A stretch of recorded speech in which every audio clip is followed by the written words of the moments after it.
खेसारी लाल यादव ने कभी ना चुनाव लड़ने की सौगंध खा ली है अब। और ये वही खेसारी लाल यादव हैं जिन्होंने कहा था कि भाजपा भले अपना पूरा बटालियन भेज दे, इनका कोई बाल बांका नहीं कर सकता। और उसके बाद एंट्री होती है पावर स्टार पवन सिंह की। उनके आने के साथ ही छपरा का पूरा माहौल बदल जाता है और आरजेडी का लालटेन थामने के बाद भी खेसारी लाल यादव को करारी शिकस्त झेलनी पड़ती है। और उसके बाद लोगों ने कहना शुरू कर दिया है कि भाई साहब 10 खेसारी के ऊपर अकेले पवन सिंह भारी हैं। और सिर्फ भारी नहीं है जनाब, बल्कि जहां भी पवन सिंह जाएं, पावर स्टार जाएं, वहां पे पूरा का पूरा माहौल सेट कर देते हैं। अब पूरी कहानी क्या है और आखिरकार ऐसा क्यों कहा जा रहा है कि 10 खेसारी के ऊपर अकेले पवन सिंह भारी, सब कुछ आपको विस्तार पूर्वक बताएंगे, समझाएंगे। लेकिन उससे पहले मेरा परिचय जान लीजिए। मेरा नाम है रजत और आप जनता जंक्शन देख रहे हैं।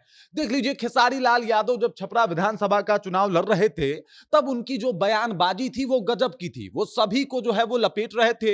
इन्होंने कहा था कि भाजपा जो है वो इनको हराने के लिए पूरा का पूरा बटालियन जो है वो छपरा में उतार देगी।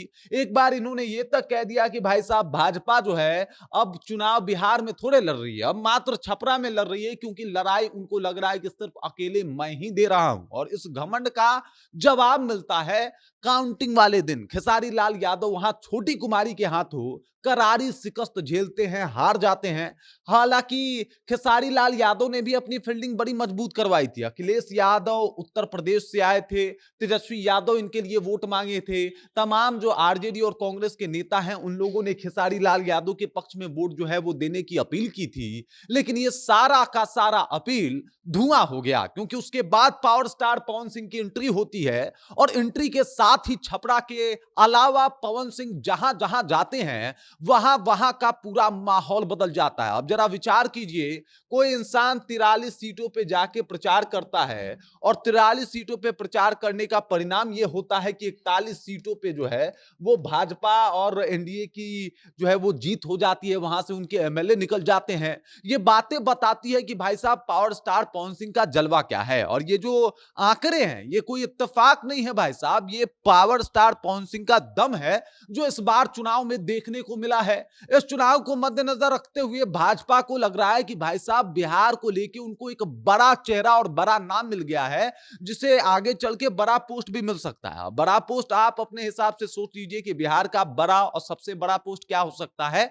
उसके लिए पवन सिंह की दावेदारी आगे चल के हो सकती है और भाजपा इसको सहर्ष स्वीकार भी कर लेगा। लेकिन दूसरे तरफ अगर खेसारी लाल यादव की बात की जाए तो अपना सीट भी नहीं बचा पाते। अब आपने सोचा होगा कि मैंने ऐसा क्यों कहा या फिर लोग ऐसा क्यों कह रहे हैं कि एक अकेले पवन सिंह जो है वो 10 खेसारी पे भारी हैं। तो अगर आपको मैथ आता है तो थोड़ा और बेहतर तरीके से आप इस बात को समझ जाइएगा कि खेसारी लाल यादव पवन सिंह पे भारी कैसे है। मतलब एक पवन सिंह जो है वो खेसारी लाल यादव पे भारी कैसे हैं। तो इसका सीधा और सटीक आंकड़ा है कि पवन सिंह, आप याद कीजिए, काराकाट में निर्दलीय चुनाव लड़ रहे थे और उसका परिणाम ये हुआ कि 2,94,000 वोट इनको मिलता है और दूसरे नंबर पे रहते हैं। निर्दलीय होने के बावजूद भी ये इनका जो है वो पूरा माहौल होता है। इनके लिए मोदी जी प्रचार करने नहीं आते बल्कि इनके खिलाफ आते हैं। और उसके बाद भी 2,94,000 मत लेके आ जाना, सीधे केंद्र का चुनाव हो तब,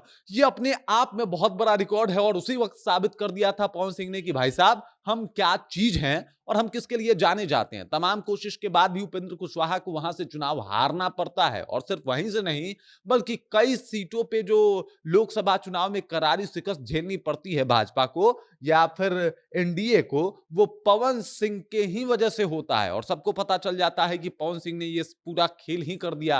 इस खेल को भाजपा कभी भूल नहीं पाई। देखिए, या तो आप बहुत अच्छे दोस्ती निभा सकते हैं या तो आप बहुत अच्छी दुश्मनी निभाते हैं, तो भाजपा जो है वो आपका बहुत ज्यादा सम्मान करती है। अब मजे की बात यह है कि दोस्ती भी पवन सिंह बहुत अच्छा निभाते हैं, दुश्मनी भी बहुत अच्छा निभाते हैं। दुश्मनी पे आते हैं तो 3-4 सीट हरवा देते हैं और दोस्ती निभाने पे आते हैं तो 43 जगह विधानसभाओं में घूमते हैं, प्रचार करते हैं और उसमें से 41 सीटें निकलवा देते हैं। तो इस तरीके से जो है वो चीजें सामने आती है। तो विधायक का चुनाव पार्टी से लड़के 76,000 वोट लाना और सांसदी का चुनाव लड़ने की जरूरत करना, वो भी तब जब मोदी का लहर हो और वहां पे जाके जो है वो 2,94,000 वोट लाना, ये दोनों में बहुत बड़ा अंतर होता है खेसारी जी। और इसी वजह से माना जा रहा है कि भाई साहब अकेले जो है वो पवन सिंह 10 खेसारी पे भारी हैं। आंकड़े ये कि 41 सीट जिता दी है जहां जहां गए। वहीं अगर बात की जाए खेसारी लाल यादव की, तो कुछ ऐसा बोल गए कि 2-4 गो सीट और हरवा दिए।